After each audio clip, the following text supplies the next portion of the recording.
सामनामधून आज फडणवीसांना हिंदीचं मास्टर संबोधलेला आहात. एकीकडे उत्तर प्रदेशामध्ये हिंदी शाळांची जी परिस्थिती आहे ती दारुण आहे आणि महाराष्ट्रात आता हिंदी सगळीकडे आता संकर होत आहे.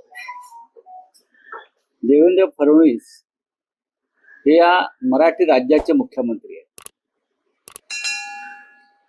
त्यांनी सर्वप्रथम या महाराष्ट्रातल्या मराठी शाळांच्या जी दुरावस्था आहे त्याच्यावर काम केलं पाहिजे. या राज्याची राजभाषा, मातृभाषा, शासकीय भाषा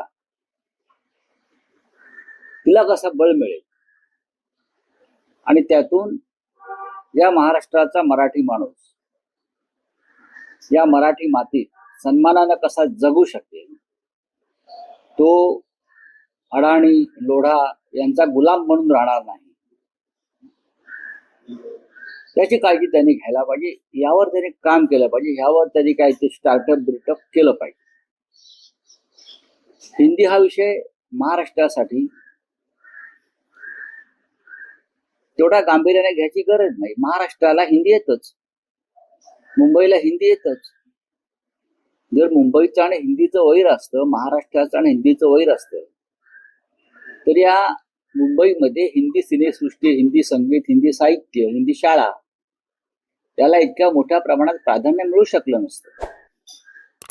मुंबई असेल, नागपूर असेल, संभाजीनगर असेल, अन्य काही शहरं तिथे हिंदी वृत्तपत्र निघतात. मुंबईमध्ये नवभारत टाइम्स हा सगळ्यात जुनं वृत्तपत्र आहे. इतर सुद्धा वृत्तपत्र निघतात.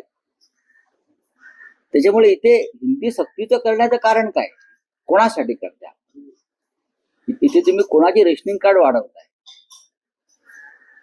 आणि ज्या हिंदीसाठी आपला एवढा देवेंद्र फडणवीस यांचा आटापिटा सुरू आहे, त्या उत्तर प्रदेशमध्ये गेल्या 2 महिन्यामध्ये साधारण 5,000 शाळा बंद पडल्या, म्हणजे हिंदी भाषिक शाळा बंद पडल्या.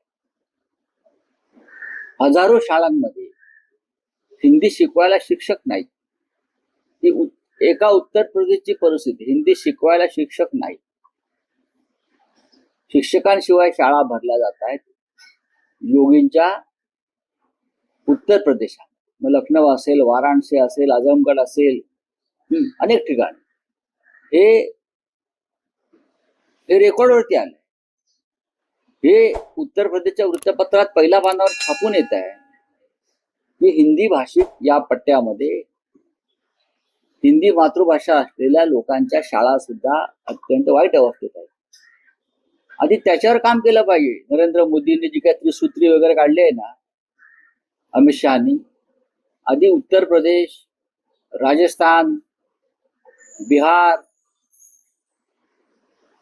मध्य प्रदेश हे जे हिंदी भाषिक, ज्याला काऊ बेल्ट म्हणतात, तिथे हिंदी शाळांवर, हिंदी भाषांवर काम करणं आवश्यक आहे.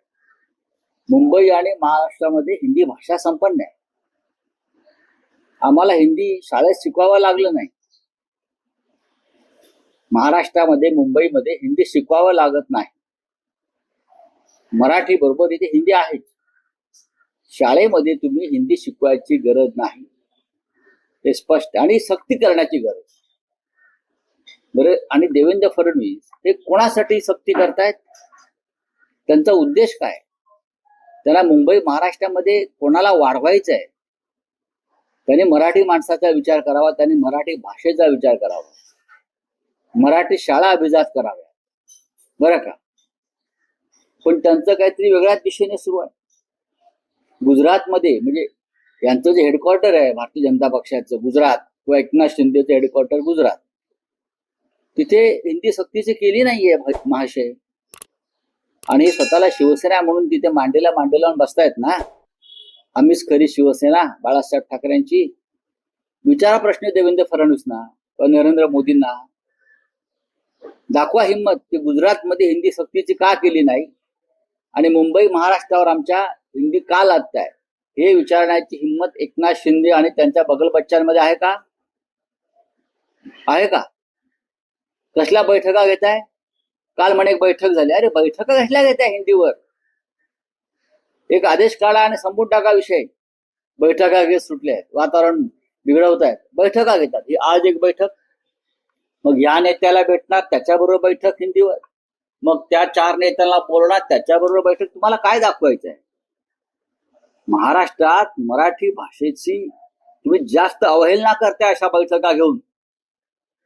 आतापर्यंत मराठी भाषेसाठी, मराठी माणसासाठी एकतरी बैठक तुम्ही घेतलीत का? देवेंद्र फडणवीस आणि एकनाथ शिंदे, सांगा ना मला. आतापर्यंत मराठी भाषा, मराठी माणूस, मराठी स्वाभिमान, मराठीवरील अन्याय ह्याच्यावरती एक तरी बैठक या राज्याच्या मुख्यमंत्र्यांनी घेतली असेल तर दाखवावं. एकनाथ शिंदेनी बैठक घेतली असेल तर दाखवावं. पण हिंदीसाठी बैठका सुरू आहे, चर्चा सुरू आहे, गुप्त बैठका सुरू आहे. हा, या त्या नेत्यांना बोलून बैठका सुरू आहेत. राजकारण करताय मुंबई महानगरपालिकेचं. इकडल्या हिंदी भाषिकांना चिथावताय तुम्ही. काय करताय तुम्ही? कोणासाठी करताय तुम्ही? महाराष्ट्राच्या शत्रूसारखं वागू नका देवेंद्र फडणवीस, एकनाथ शिंदे. तुम्ही शत्रूच आहात महाराष्ट्रात. चर्चा केल्यानंतर अंतिम निर्णय घेतला. साहित्यिकाशी चर्चा करण्याची गरज नाही. किती साहित्यिक आले छाती पुढे काढून? साहित्यिकांशी चर्चा करण्याचं कारण काय आहे? हिंदी भाषेसंदर्भात कोण साहित्यिक? मला 10 नावं सांगा. देवेंद्र फडणवीसांना 10 साहित्यिकांची नावं माहिती आहेत का? कोण साहित्यिक? एकनाथ शिंदेना 5 साहित्यिक माहिती आहेत का? साहित्यिकांना जर मराठी भाषेसंदर्भात एवढी चिंता असती तर जो दबाव चाललाय हिंदी भाषेचा, जो दबाव चाललाय हिंदी भाषेचा, जी लादली जाते त्याच्यावरती साहित्यिक इतक्याला उठले असते. जसा प्रकाश राज तिथे उठलेला आहे कलाकार. कुठे आहेत नाना पाटेकर? कुठे आहेत प्रशांत दामले? हा, कुठे आहेत माधुरी दीक्षित? कुठे आहेत आमचे सगळे मराठी क्रिकेटपटू?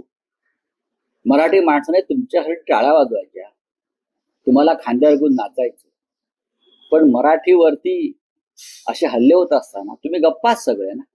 साहित्यिकांचं आम्हाला सांगू नका फडणवीसजी, आम्हाला माहिती आहे. हे सगळे 90% लोक हे जे लाभार्थी आणि पुरस्कार प्राप्त आहेत ते तुमचे लाचार आहेत.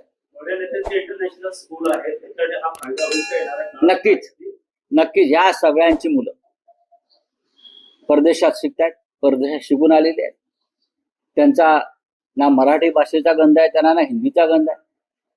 सगळे भारतीय जनता पक्षामध्ये असलेले सगळे प्रमुख नेते दिल्लीपासून या मुंबई महाराष्ट्रापर्यंत सगळे विदेशी शाळांमध्ये शिकतायत. इंटरनॅशनल स्कूलला त्यांची नातवंड शिकतायत. मी अभिमानाने सांगू शकतो माझ्या मुली मराठी शाळेत शिकल्या, पालिकेची, अनुदानित, विना अनुदान. मी सांगू शकतो, मला अधिकार आहे बोलण्याचा. आमची मुलं मराठी शाळेमध्ये शिकली आहे आणि हट्टानं आम्ही टाकलेली आहे.